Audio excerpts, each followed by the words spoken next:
Oh hey, didn't see you there. Infinity, the concept of endlessness.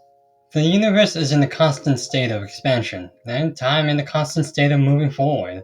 In this life, ideas, physics, and history have become immeasurable by record, despite the knowledge of knowing they do and do not exist simultaneously. As such, the little blip in time we call humanity has conceived the philosophies of what ending means. For it seems the cycle for all things and constructs exists in some way. For when it comes to some, finale simply means a new beginning. I am of course talking about the next show to binge watch. The anime to watch list, or as some may call it, purgatory. There comes a time in the little budding weeb's life where they go, I want to watch this thing, but I also want to watch this thing. why don't you watch one of those things later? Oh! And then that escalates into, Well, I'm done watching this thing, and I should be watching this thing, but I also want to watch these things. you can watch one of those new things now, and watch the other two things even more later on. Oh! And from there, it's a slippery slope. The ever-growing library of anime productions with the advent of growing interest in the medium marks anime as a double-edged sword of a product in the cultural entertainment competition. Within its own bounds, anime itself is held to the standards of its peers, thus vulnerable to competing with other studios, stories, and sales, sometimes without even having left the storyboard floor yet. What this means for the consumers is, well, more anime. Sometimes too much more. Times were much simpler back in the pre-2000 days of being an anime fan. Less anime to hassle with, no streaming services constantly barraging your ad space, less people to talk anime with. You kept that shit to yourself, brother.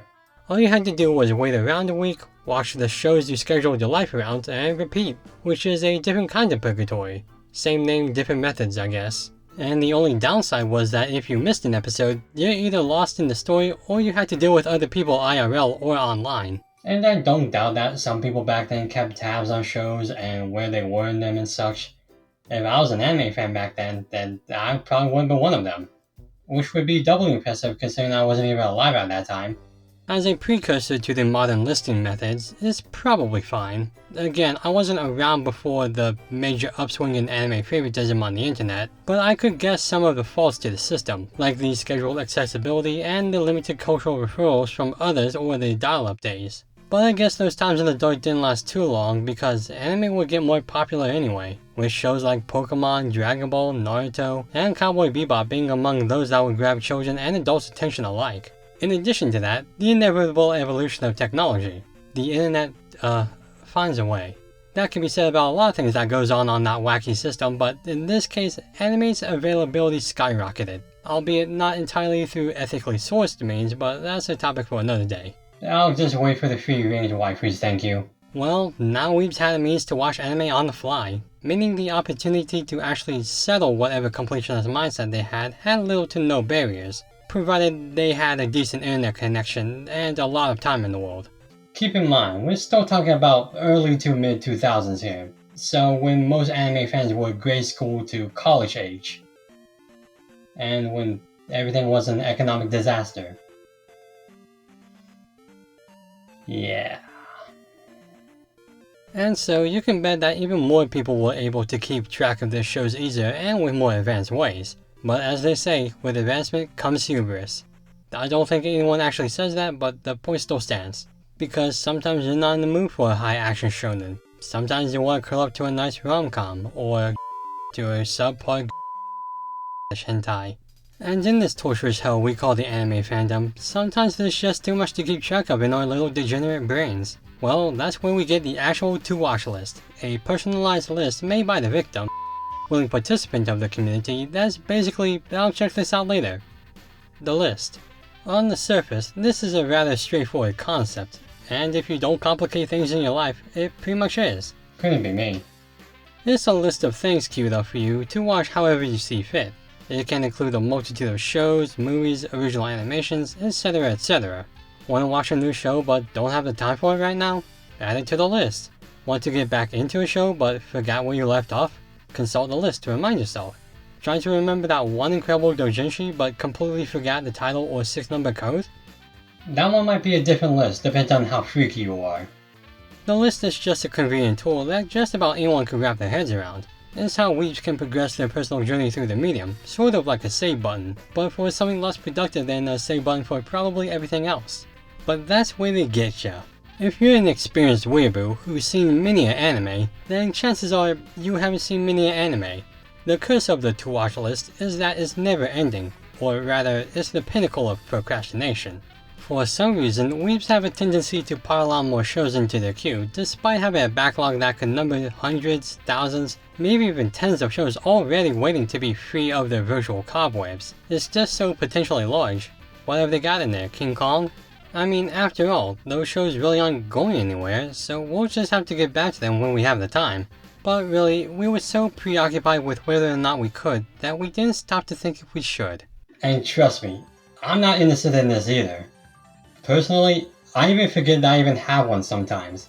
And then I go back to it to check on where I am in certain shows, and then when I'm looking at it, I actually find out that there are shows that I actually completely forgot about. And then that turns into a whole different rabbit hole where I'm looking at those shows to see what the story was in the first place. And then at that point, I've already forgotten what shows I originally was supposed to look at in the first place, and then yeah, you see how dangerous the cycle is? I mean, that could just be me. I'm sure others out there aren't as easily distracted and can focus their attention actually being somewhat productive in their viewing habits, in which, yeah, the to-watch list is a fantastic tool to help you with all that. But the stories of people who just have a girthy list because of a modicum of interest in shows they'll eventually forget about for years to come are pretty prominent in otaku circles. I wouldn't unnecessarily blame them because, well, life is just crazy, and not everyone can tackle 12, 24, 100 episode shows easily like some weeb trash god. Some of us plebes have to work for a living, and sometimes we just value our free time with intent to relax, rather than scroll through a daunting queue deciding on what to potentially be disappointed in. Which again, feels like could have been a lot easier if the standard of living wasn't the systematic equivalent of that one scene from One Punch Man with Moomin Rider getting his ass beat by the fish with heart pasties on loop. But for as intimidating and honestly sometimes tedious it can feel to finally tackle long-forgotten list items in the wake of newer and or more popular shows, the overall benefits to having a to-watch list come out as a net positive. Sure, they may be unending behemoths indicative of a mass media consumption crisis, but on the other hand, they're unending.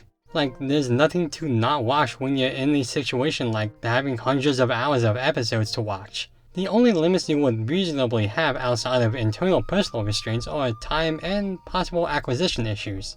If you have the motivation to strike items off your list, then hell, you got more to tackle. And unlike chores, watching anime actually means something. Like, oh yeah, I can finally cross off Myriad Colors Phantom World.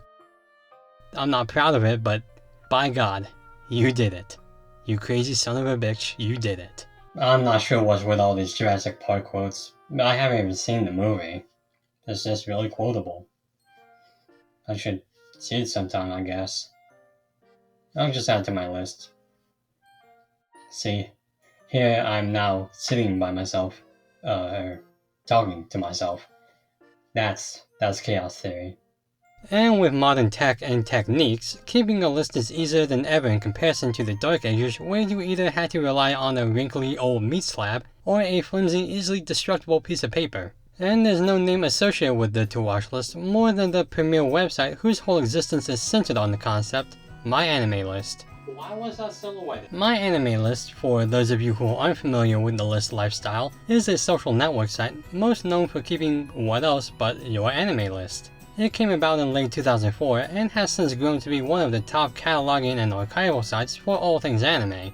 There's a lot to talk about of the site, but today we're specifically going to be looking at the list part of MyAnimeList, because that's what this video is about. Now if this video was titled Crackpot Discussions by Weebs Weekly, then we'd be in for a longer ride here. MyAnimeList, or MAL as it's abbreviated, touts tens of thousands of anime, manga, and cultured items for users to browse, review, and of course, list in their own personal queue. Functionally, the website works with a very simple UI. All you have to do is search for whatever shows or movies or cultured items you want, and click on this nifty little button, where you basically add it to your list after filling out the little prompt they give you. And that's it. Done. It's really simple and easy, and sort of a time saver depending on how much time and effort you spend on there. Because like I said, it is a social network where you can discuss anime with fellow degenerates. As a system, Mal has it so you can keep track of not just shows you're watching, but those that you finished, those that you've dropped, and of course those that you plan to watch. Of course, it's still up to the user to fill in the necessities when need be, but it's been a system that's been at work for the past 20 years, and is the top site for this kind of stuff for a reason. And as I mentioned, there's just so much to cover about my anime list aside from the actual listing that I'll probably come back to it later in a future vid. But for now, just know that I did add Jurassic Park to it. And whether you actually use Mal or keep track through other means, the point is that the notable to watch list, for all of its infamy in being a never-ending running joke in the community, is just as fascinating as anime and the community itself. As someone who loves data, listing things, and completing tasks to be stricken from said list, I knew I was in for a ride when I began my own little note of 10 shows back then.